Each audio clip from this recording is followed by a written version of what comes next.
Et voilà, nous avons une chroniqueuse avec nous ce matin, Harmonie Béaloum, qui va dresser le portrait de notre invité du jour. Bonjour Harmonie et bienvenue. Madi, bonjour. Au plaisir de t'avoir dans l'équipe. Bonjour à toi et bienvenue. Merci, le plaisir est partagé. Merci. Voilà. Monsieur le conseiller, bonjour. Bonjour. Alors, pour ce matin, comme vous l'avez dit, nous allons découvrir ensemble qui est Monsieur Abel Maïna. Pour la petite histoire, nous sommes à Mongro, un 8 août 1983. Des enfants sont assis par rang devant la case la plus imposante du village. Soudain, 3 hommes arrivent et s'arrêtent à hauteur des gamins, en train de grouiller dans la poussière. Ils gardent longtemps le silence, torturés par l'angoisse de la nouvelle qu'ils attendent d'un moment à l'autre. Puis, une dame sort de la maison où retentit la voix frêle et tremblotante d'un nouveau-né. Se consultant de l'œil, les 3 bonhommes ont vite compris le message et repartent en trombe pour annoncer la bonne nouvelle au père du nouveau-né. Le même jour de la naissance d'Ibangolo Maïna Manga Abel, dans cette localité du Mayo-Kébi Est, les premiers contingents de l'opération Manta foulent le sol de la capitale tchadienne pour contrer l'envahisseur libyen. Ces 2 événements sont bien évidemment loin d'être une anodine coïncidence de date. Comme la France, universellement connue pour son attachement aux principes de la liberté et des droits de l'homme, Abel Maïna dévoue toute sa jeunesse à la défense et à la promotion de ces mêmes idéaux. D'abord, il fonde N'Djamena en 2000 avec Adoum Abakar, Ousmane Hamaï et d'autres amis le collectif des mouvements des associations de la jeunesse du Tchad. Au fil des années, l'organisation s'est illustrée par la pertinence de sa contribution au débat de la société. Mieux encore, le Camoged est devenu un véritable cadre de conscientisation des jeunes Tchadiens sur les tares de la société, mais aussi les réformes souhaitées dans les pratiques de gouvernance du pays. Téméraire et infatigable, Abel Maïna se trouve volontiers à ses risques et périls sur tous les fronts, en train de documenter et décrier les abus de confiance et de pouvoir d'individus en position d'autorité. Lorsqu'il s'agit de défendre le juste, Abel ne recule devant rien, confie un de ses camarades de lutte. Sa bravoure et son obsession à relever les défis même complexes sont à expliquer à l'aune de son engagement pour cet unique objectif, contribuer à rendre le Tchad un pays démocratique où il fait bon vivre. Constatant un effritement de la lutte et son essoufflement de l'ardeur au sein de son milieu jeune, Abel déplace la ligne de front en dehors du pays. Et comme terre d'accueil, il n'y a pas mieux que la mère patrie de l'opération Manta ayant vu le même jour que lui.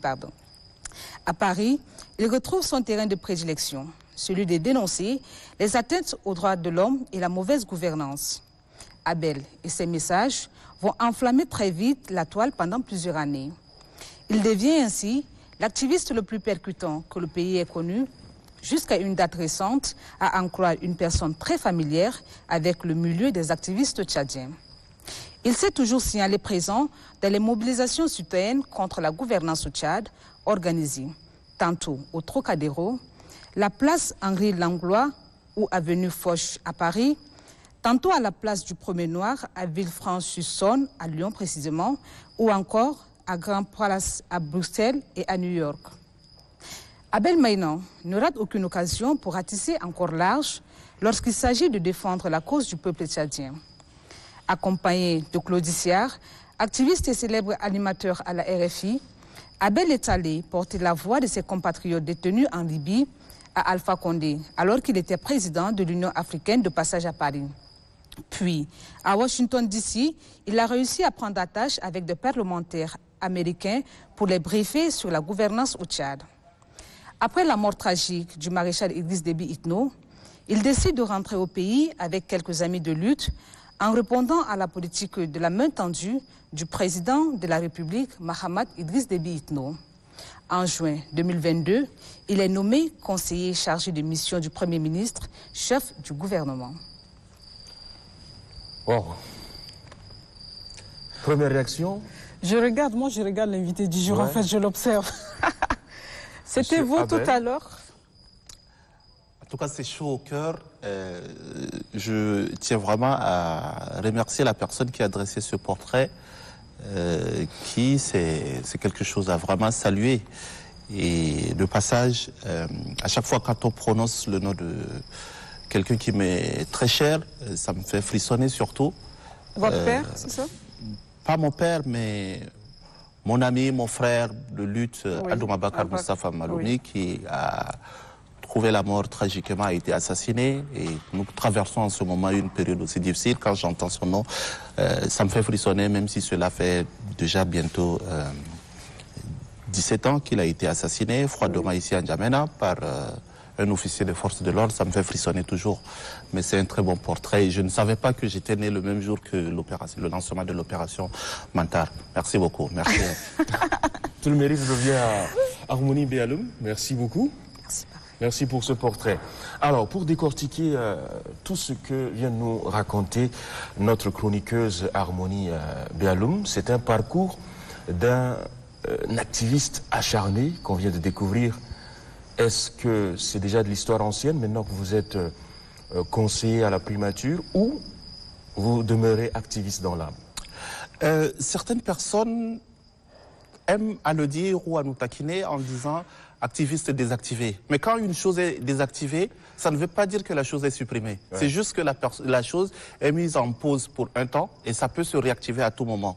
Je pense que durant tout mon séjour au Tchad, ça fait aujourd'hui 11 mois et quelques jours, certaines personnes ont pu voir qu'au fond de moi, je reste toujours cette personne qui est très attachée aux questions de droits humains, aux questions de liberté et de démocratie. Mais comme on le dit, la vie c'est un processus. Et le processus, on peut juste migrer d'un système ou d'une façon à une autre. Mais on ne change pas l'objectif final qui est le bien-être de tous les Tchadiens et que tout le monde, justement, le Tchadien le plus fou aussi voudrait le bien de ces Tchadiens. Et je pense que nous restons sur cette lancée toujours. Alors, aujourd'hui, vous êtes le conseiller chargé de mission à la primature. Le lot qui va avec, d'ici à quelques années en arrière, quand vous vous revoyez en plein activisme avec une langue de vipère qui dit les choses telles qu'elles sont et qui dénonce et tout, est-ce que vous pouvez vous dire que c'est vous qui êtes là? Est-ce que vous vous attendiez à arriver là? Moi, je pense que c'est tout ce que j'ai fait qui m'a amené là où je suis. Ce n'est pas quelque chose qui m'a été donné comme ça, mais c'est un acquis de tout ce que j'ai pu faire de ma vie. Aujourd'hui, c'est juste que l'activisme des réseaux sociaux s'est fait peut-être d'une autre façon.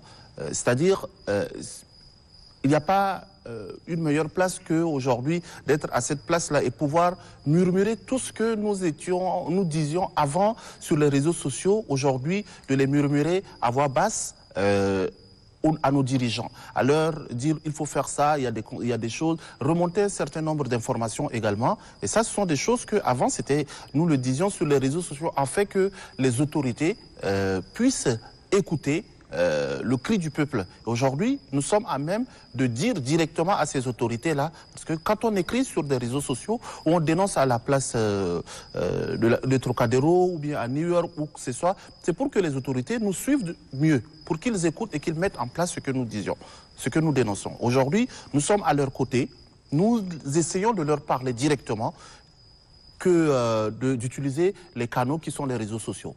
Donc je pense que c'est un problème. Monsieur le conseiller, est-ce que vous pensez que le cri du peuple a été entendu? Vous savez, si on prend le contexte actuel des choses. Le peuple est toujours dans le monde entier aujourd'hui, que ce soit aux États-Unis qui est une grande démocratie, que ce soit en France, que ce soit en Suisse, le peuple crie toujours. Maintenant, ça dépend de les circonstances, les contextes aussi. Et le cri du peuple est tous les jours entendu par nos autorités, par nos gouvernants. Il ne faut pas penser que... Non, parce que les gouvernants... Ils ne sont pas sourds, ils entendent. Ils ne sont pas sourds, ils entendent. Ils réagissent aussi. Ils réagissent. Vous avez vu par plusieurs fois le chef de l'État revenir sur la question de l'énergie, la question de l'électricité. Oui. C'est parce que les Tchadiens en parlent tous les jours. Vous voyez qu'aujourd'hui, l'actuel Premier ministre, M. Salih Kebzabo, fait de la question de la sécurité, la question de l'énergie et tout ça, ce sont des priorités de son gouvernement parce que c'est aujourd'hui ce que le peuple tchadien veut. Le peuple tchadien veut cela et il faut aller un peu plus loin. La question de l'autosuffisance alimentaire, la question de la sécurité, la question il y a beaucoup de choses et que le gouvernement, c'est parce que le peuple crie. Et donc le peuple est entendu d'une façon ou d'une autre. Monsieur le conseiller, vous avez été activiste, comme on l'a souligné tantôt. Vous avez participé au dialogue national inclusif. Qu'est-ce que vous retenez de ce dialogue? Sans se leurrer, pour moi, c'est que le dialogue, c'est quelque chose de très grand et historique pour le Tchad. Les Tchadiens, beaucoup dans la mentalité des Tchadiens, c'est qu'au réveil ou à la sortie de ce dialogue national, on allait sortir en trouvant des routes bitumées, des immeubles, voire des métros partout. Mais non, le dialogue, c'était juste un processus afin qu'on puisse bâtir une nouvelle nation. Et comme on le dit, la refondation de ce pays. C'était nécessaire pour qu'on puisse arriver à ce dialogue national. Et aujourd'hui, la mise en place des résolutions du dialogue, nous sommes en train d'aller petit à petit vers cela, ce qui permettra à ce que le Tchad puisse être compté vraiment parmi les nations. Et donc je pense que ce dialogue c'était quelque chose de nécessaire et que voilà, il faut encore du temps pour qu'on puisse arriver à organiser les différentes élections et tout cela. Il fallait ce dialogue-là. Et c'est quelque chose à saluer et à mettre à l'actif du président de la République parce que, comme vous avez dressé mon portrait tout à l'heure, le dialogue national, c'est quelque chose que moi et mes camarades du Camoged avions demandé depuis 2004 plutôt. Nous avons commencé à demander, il y a des écrits, il y a des communiqués que nous avons mis en ligne depuis ces années qui prouvent que nous avons demandé vraiment la tenue de ce dialogue national. Et je ne vois pas pourquoi on ne pouvait pas prendre part à ce dialogue que nous avons demandé depuis 2004. Est-ce que c'est ce que vous aurez souhaité, de la manière dont les choses se sont déroulées? Écoutez, il n'y a rien de parfait. Parce que vous l'avez demandé, ça fait déjà quelques années. Aujourd'hui, bon, ça a eu déjà lieu. Est-ce que ça reflétait la vision que vous avez de ce dialogue? Je pense que si on prend globalement, c'est ce que nous avons voulu. Parce que nous avons voulu un dialogue national inclusif, qui allait avoir les politico-militaires, la société civile et les partis politiques. Oui. Donc, les religieux aussi. Je pense qu'on est arrivé à cela. Ceux-là qui n'ont pas pris part, c'est ceux-là qui se sont auto-exclus eux-mêmes pour un certain nombre de conditions qui semblent ne pas être favorables pour eux. Ils se sont auto-exclus. Mais sinon, le dialogue était ouvert pour tous les Tchadiens qui devraient être dans la salle, qui devraient être là pour discuter de l'avenir de ce pays. Donc, c'est quelque chose à saluer et à vraiment féliciter. Madi, ma collègue vous a posé la question tout à l'heure. Est-ce que le cri du peuple est entendu? Vous étiez d'abord 4 à saisir la main tendue du chef de l'État et à rentrer de l'exil.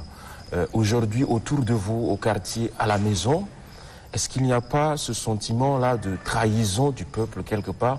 Des gens qui vous croyaient en vous tellement vous étiez acerbe.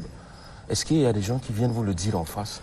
Vous savez, le peuple n'a jamais été du côté des gouvernants dans aucun pays. Vous le pensez vraiment? Le peuple, dans aucun pays, le peuple n'a été du côté des gouvernants. Le peuple toujours est... Parce que si le peuple est du côté des gouvernants, les gouvernants vont mal faire. Et moi, je félicite ces personnes-là qui pensent que Abel Maïna les aurait trahis. Bon, après, je me demande, est-ce que je suis à la tête d'une association, d'un parti politique? Est-ce que j'ai un contrat avec ces personnes-là? Vous êtes conseiller à la primature. Oui, mais maintenant, je suis conseiller, mais je parle de la trahison. Trahison par rapport à quoi? Par rapport à des idéaux? Parce qu'à un moment donné, je ne veux pas rester pendant plusieurs années à dire Monsieur le Président, dehors, et en plus, aujourd'hui, c'est un autre président continue à le faire. Oui. Le combat, il continue, et le combat, je dis bien, je ne suis pas un combattant pour le pouvoir, je suis un combattant pour la liberté et la démocratie. Et aujourd'hui, on cherche cette liberté et cette démocratie qu'on ne l'a pas, on ne l'aura jamais. Mais on essaie de gagner tous les jours.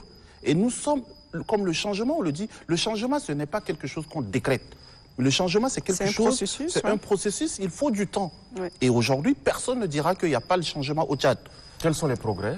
Il y a beaucoup de progrès. Aujourd'hui, au Tchad, il y a beaucoup de progrès. Les manifestations sont autorisées. Moi, la première des choses, déjà, que le statut d'activiste n'était pas connu. Aujourd'hui, je suis au niveau de la télé Tchad, je m'exprime, je parle avec vous, c'est déjà un changement. Mais vous ne parlez pas en tant qu'activiste, monsieur Abel Maïna. Mais quoi que ce soit, qui aurait cru qu'il y a une année exactement, c'est-à-dire le 28 novembre de l'année 2021, Abel Maïna serait sur le plateau avec vous. Personne ne l'aurait cru. Donc le fait que Abel Maïna soit aujourd'hui là, c'est déjà un changement. Qui aurait cru que le prix de Internet va passer à 500 francs 1 giga il y a une année? Personne n'aurait cru. Donc c'est petit à petit des choses qu'on va gagner.